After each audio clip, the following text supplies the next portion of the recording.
നമസ്കാരം, എല്ലാവർക്കും ഇൻഫോർമേറ്റീവ് ആയ ഒരു വീഡിയോയിലേക്ക് സ്വാഗതം. ഞാൻ ക്രിസ്റ്റോ ജോസഫ്. വളരെ പ്രധാനപ്പെട്ട ഒരു ഇൻഫർമേഷനാണ് ഇന്നത്തെ വീഡിയോയിൽ നിങ്ങളോട് ഷെയർ ചെയ്യുന്നത്. വരും മാസങ്ങളിൽ പൊതുജനങ്ങൾക്ക് ലഭ്യമാകുന്ന പ്രധാനപ്പെട്ട 10 ക്ഷേമ പദ്ധതി ആനുകൂല്യങ്ങളാണ് ഇന്നത്തെ വീഡിയോയിൽ നിങ്ങളോട് ഷെയർ ചെയ്യുന്നത്. ഒരു വീട്ടിൽ ഒരാൾക്കെങ്കിലും പ്രയോജനപ്പെടുന്ന തരത്തിലുള്ള ക്ഷേമ പദ്ധതികളാണ് സർക്കാർ ഇപ്പോൾ നൽകി വരുന്നത്. അപ്പോൾ അതുമായി ബന്ധപ്പെട്ട കൂടുതൽ വിശദാംശങ്ങളിലേക്ക് നമുക്ക് പോകാം. ഈ വീഡിയോ കൂടുതൽ ആളുകളിലേക്ക് എത്തിച്ചേരുന്നതിനായിട്ട് നിങ്ങൾ എല്ലാവരും വീഡിയോ ഷെയർ ചെയ്യുക. ഒപ്പം വീഡിയോ കാണുമ്പോൾ ഒന്ന് ലൈക്ക് ചെയ്ത് കാണുവാൻ കൂടി പ്രത്യേകം ശ്രദ്ധിക്കണം. ചാനൽ ആദ്യമായിട്ട് കാണുന്ന സുഹൃത്തുക്കൾ ചാനൽ സബ്സ്ക്രൈബ് ചെയ്ത് നോട്ടിഫിക്കേഷൻസ് നിങ്ങൾക്ക് എല്ലാ ദിവസവും ലഭിക്കുന്നതിനായിട്ട് ബെൽ ഐക്കൺ കൂടി എനേബിൾ ചെയ്യുക. ആദ്യത്തെ പ്രധാനപ്പെട്ട ഒരു ക്ഷേമ പദ്ധതി എന്നത് ഇപ്പോൾ ജൂൺ മാസത്തേക്ക് കൂടി സൗജന്യ ഭക്ഷ്യകിറ്റുകൾ സംസ്ഥാന സർക്കാർ പ്രഖ്യാപിച്ചു കഴിഞ്ഞിരിക്കുകയാണ്. നിലവിൽ കോവിഡ് മഹാമാരിയുടെയും ലോക്ക്ഡൌണിന്റെയും ഒക്കെ പശ്ചാത്തലത്തിൽ പൊതുജനങ്ങൾ നിരവധി ബുദ്ധിമുട്ടുകൾ അനുഭവിക്കുന്നുണ്ട്. അപ്പോൾ ഈ സാഹചര്യത്തിൽ ആരും പട്ടിണി കിടക്കരുത് എന്ന ലക്ഷ്യത്തോടു കൂടി സംസ്ഥാന സർക്കാർ നൽകി വരുന്ന സൗജന്യ ഭക്ഷ്യകിറ്റുകൾ നൽകുന്നത് എത്ര കാലം ദുരിതമുണ്ടാകുമോ അത്രയും നാൾ അതിന്റെ വിതരണം തുടരുമെന്നാണ് സംസ്ഥാന ഭക്ഷ്യ പൊതുവിതരണ വകുപ്പ് മന്ത്രി അഡ്വക്കേറ്റ് GR അനിൽ ഔദ്യോഗികമായിട്ട് പ്രമുഖ മാധ്യമത്തിൽ നൽകിയ റിപ്പോർട്ടിൽ അറിയിച്ചിരിക്കുന്നത്.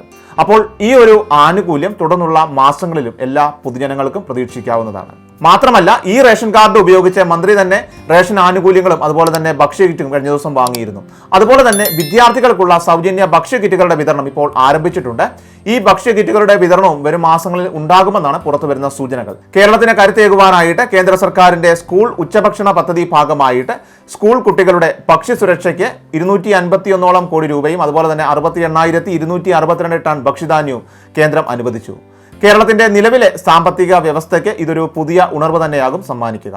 സംസ്ഥാനം സമർപ്പിച്ച ഹർജിയിലാണ് കേന്ദ്ര സർക്കാരിന്റെ തീരുമാനം. സംസ്ഥാനത്ത് സ്കൂളുകൾ തുറക്കുന്നത് വരെ നിലവിലെ ഭക്ഷ്യഭദ്രതാ അലവൻസ് വിതരണം തുടരാനാണ് പൊതുവിദ്യാഭ്യാസ വകുപ്പിന്റെയും തീരുമാനം. കേരളത്തിന് ഇതേ സമയം കേന്ദ്ര സർക്കാർ പ്രഖ്യാപിച്ച സൗജന്യ ഭക്ഷ്യധാന്യ വിതരണം കേരളത്തിൽ ആരംഭിച്ചിട്ടുണ്ട്. പ്രധാനമന്ത്രി ഗരീബ് കല്യാൺ അന്ന യോജന പ്രകാരമാണ് ഈ ഒരു സൗജന്യ ഭക്ഷ്യധാന്യം ഇപ്പോൾ അനുവദിച്ചിട്ടുള്ളത്. മെയ് ജൂൺ മാസങ്ങളിലായിട്ട് 5 കിലോ ഭക്ഷ്യധാന്യമാണ് പാവപ്പെട്ടവർക്ക് വിതരണം ഇപ്പോൾ നടക്കുന്നത്. അടുത്ത ഏറ്റവും പ്രധാനപ്പെട്ട ഒരു ക്ഷേമ പദ്ധതി എന്നത് ക്ഷേമ പെൻഷനുകളാണ്. നിലവിൽ നമുക്കറിയാം വിതരണം ചെയ്തു വരുന്ന വർദ്ധിപ്പിച്ച പെൻഷൻ തുകയായിട്ടുള്ള 1600 എന്നത് ഇനി വരും മാസങ്ങളിൽ ഘട്ടം ഘട്ടമായിട്ട് തന്നെ വർദ്ധിപ്പിച്ച് 2500 രൂപയിലേക്ക് എത്തിക്കുമെന്നാണ് സർക്കാർ പ്രഖ്യാപിച്ചിരിക്കുന്നത്. 60 ലക്ഷത്തോളം വരുന്ന പെൻഷൻ ഗുണഭോക്താക്കൾക്കാണ് ഈ ആനുകൂല്യത്തിന്റെ പ്രയോജനം വരും മാസങ്ങളിലും ലഭിക്കുക. അടുത്ത ഒരു പ്രധാനപ്പെട്ട ക്ഷേമ പദ്ധതി എന്നത് കേരളത്തിലെ സ്മാർട്ട് കിച്ചൺ പദ്ധതി നടപ്പിലാക്കുവാനുള്ള നടപടികൾക്ക് തുടക്കം കുറിച്ചു കഴിഞ്ഞിരിക്കുകയാണ് സംസ്ഥാന സർക്കാർ. സ്മാർട്ട് കിച്ചൺ പദ്ധതിയിലൂടെ വീട്ടമ്മമാരുടെ ജോലിഭാരം ലഘൂകരിക്കുകയാണ് ഇതിന്റെ ലക്ഷ്യം. LDFന്റെ പ്രകടന പത്രികയിലും ഇക്കഴിഞ്ഞ ബജറ്റിലും ഇക്കാര്യം വ്യക്തമാക്കിയിരുന്നു. ഇതിനായിട്ട് എല്ലാ വീടുകളിലും ആദ്യം വാഷിംഗ് മെഷീൻ, പിന്നീട് ഗ്രൈൻഡർ, തുടർന്ന് ഫ്രിഡ്ജ് എന്നിങ്ങനെയുള്ള ആദ്യ സംസ്ഥാനമായിട്ട് കേരളത്തെ മാറ്റുകയാണ് ലക്ഷ്യം വയ്ക്കുന്നത്.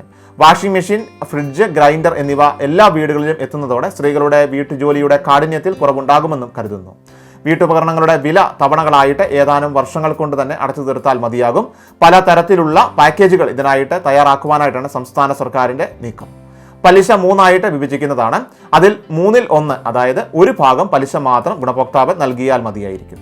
2/3 ഭാഗവും തദ്ദേശ സ്ഥാപനവും അതുപോലെ തന്നെ സർക്കാർ എന്നിവ വഹിക്കുന്നതാണ്. കുടുംബശ്രീ വഴിയാണ് നിങ്ങൾ അപേക്ഷിക്കുന്നത് എങ്കിൽ മറ്റ് ഈടുകളൊന്നും തന്നെ നൽകേണ്ട ആവശ്യമില്ല. ഇതിനുവേണ്ടി KSFE ചിട്ടികൾ ആരംഭിക്കുവാനായിട്ടാണ് നീക്കം.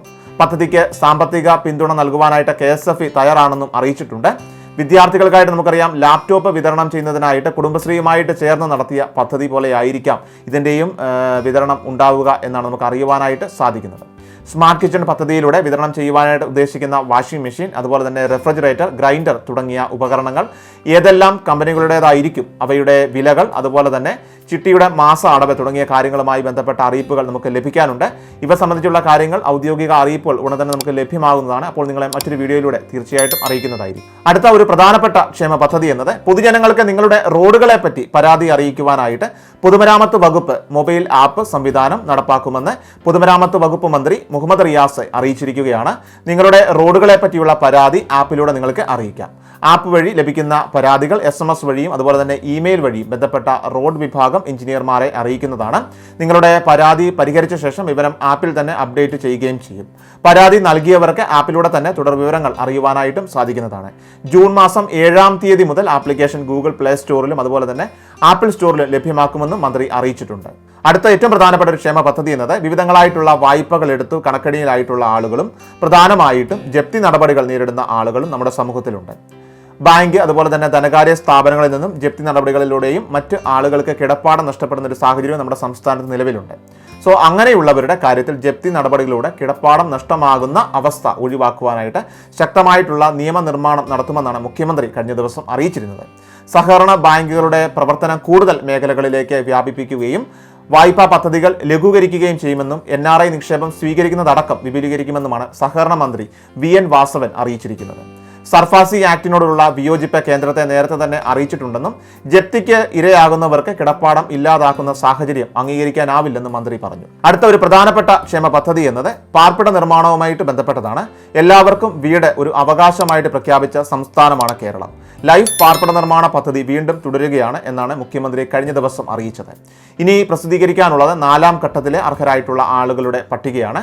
ഉടൻ തന്നെ പുതിയ പട്ടികയിലേക്ക് ആളുകളെ ഉൾപ്പെടുത്താനുള്ള നടപടികളും വേഗത്തിൽ തന്നെ ആരംഭിക്കുമെന്നാണ് പുറത്തുവരുന്ന സൂചനകൾ. അടുത്ത മറ്റൊരു പ്രധാനപ്പെട്ട ക്ഷേമ പദ്ധതി എന്നത് 2ാം കോവിഡ് ലോക്ക്ഡൌൺ സഹായമായിട്ട് 1000 രൂപയും സർക്കാർ പ്രഖ്യാപിക്കുകയുണ്ടായിരുന്നു. 2 വിഭാഗം ആളുകൾക്കാണ് ഇത് ലഭിക്കുക. ഒന്നാമതായിട്ട് വിവിധ തൊഴിലാളി ക്ഷേമനിധി ബോർഡിൽ അംഗങ്ങളായിട്ടുള്ള ആളുകൾക്കാണ് ഈ തുക ലഭ്യമാവുക. രണ്ടാമതായിട്ട് മഞ്ഞ അതുപോലെ തന്നെ പിങ്ക് റേഷൻ കാർഡ് ഉടമകളിൽ സർക്കാരിന്റെ യാതൊരുവിധ ആനുകൂല്യങ്ങളോ അല്ലെങ്കിൽ ധനസഹായമോ ലഭിക്കാത്തവർക്കും അതിൽ തന്നെ ക്ഷേമ പെൻഷനുകളും ഉൾപ്പെടുന്നതാണെന്ന കാര്യം കൂടി നിങ്ങൾ പ്രത്യേകം മനസ്സിലാക്കുക. അപ്പോൾ ഇങ്ങനെ ഒരു സഹായവും ലഭിക്കാത്ത റേഷൻ കാർഡ് ഉടമകൾക്ക് ലഭിക്കുന്നതായിരിക്കും ഈ ഒരു ആനുകൂല്യം. ഈ മാസം അവസാനത്തോടു കൂടി ഈ തുകയുടെ വിതരണം ഉണ്ടാകുമെന്നാണ് നമുക്ക് പുറത്തു വരുന്ന റിപ്പോർട്ടുകൾ. കൃത്യമായിട്ടുള്ള അറിയിപ്പുകൾ ഉടൻ തന്നെ ലഭ്യമാകുന്നതാണ്. കഴിഞ്ഞ തവണ നൽകിയതുപോലെ തന്നെ സത്യപ്രസ്താവനയൊക്കെ നൽകണമോ എന്ന കാര്യത്തിലും ഇപ്പോൾ തീരുമാനങ്ങൾ ഇനി നമുക്ക് ലഭിക്കുവാനുണ്ട്. അടുത്തൊരു പ്രധാനപ്പെട്ട ക്ഷേമ പദ്ധതി എന്നത് തൊഴിലുറപ്പ് അംഗങ്ങളായിട്ടുള്ള ആളുകൾക്കും അതോടൊപ്പം തന്നെ കർഷകർക്കും വേണ്ടി പുതിയ ക്ഷേമനിധി ഇപ്പോൾ രൂപീകരിച്ചിട്ടുണ്ട്. പെൻഷൻ തുകയായിട്ട് ആനുകൂല്യം ലഭ്യമാകുകയും അതോടൊപ്പം തന്നെ മറ്റ് അപകട ഇൻഷുറൻസ്, പരിരക്ഷ ഉൾപ്പെടെയുള്ള ആനുകൂല്യങ്ങൾ ലഭ്യമാകുന്നതാണ് ഈ ഒരു പദ്ധതി വഴി. വിദ്യാഭ്യാസ സഹായം അതുപോലെ തന്നെ വിവാഹ മരണാനന്തര ധനസഹായം ഉൾപ്പെടെ ഈ പദ്ധതിയുടെ ക്ഷേമ ആനുകൂല്യമായിട്ട് ലഭിക്കുവാനായിട്ട് തീരുമാനമായിട്ടുണ്ട്.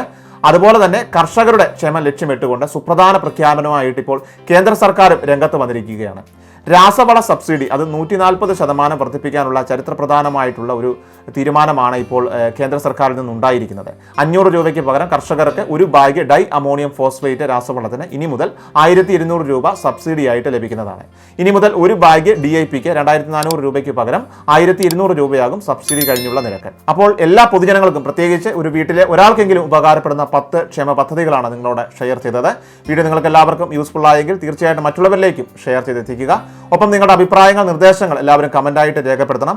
അതുപോലെ തന്നെ എല്ലാ ദിവസവും വൈകുന്നേരം നമ്മുടെ ചാനലിലൂടെ ഡെയിലി അപ്ഡേറ്റ്സ് സംപ്രേഷണം ചെയ്യുന്നുണ്ട്. തീർച്ചയായിട്ടും നിങ്ങൾ എല്ലാ പ്രേക്ഷകരും ഡെയിലി അപ്ഡേറ്റ്സ് കാണുവാനും ഒപ്പം നിങ്ങളുടെ അഭിപ്രായങ്ങൾ, സംശയങ്ങൾ, നിർദ്ദേശങ്ങൾ കമന്റായിട്ട് എഴുതി അറിയിക്കുവാനും പ്രത്യേകം ശ്രദ്ധിക്കുക.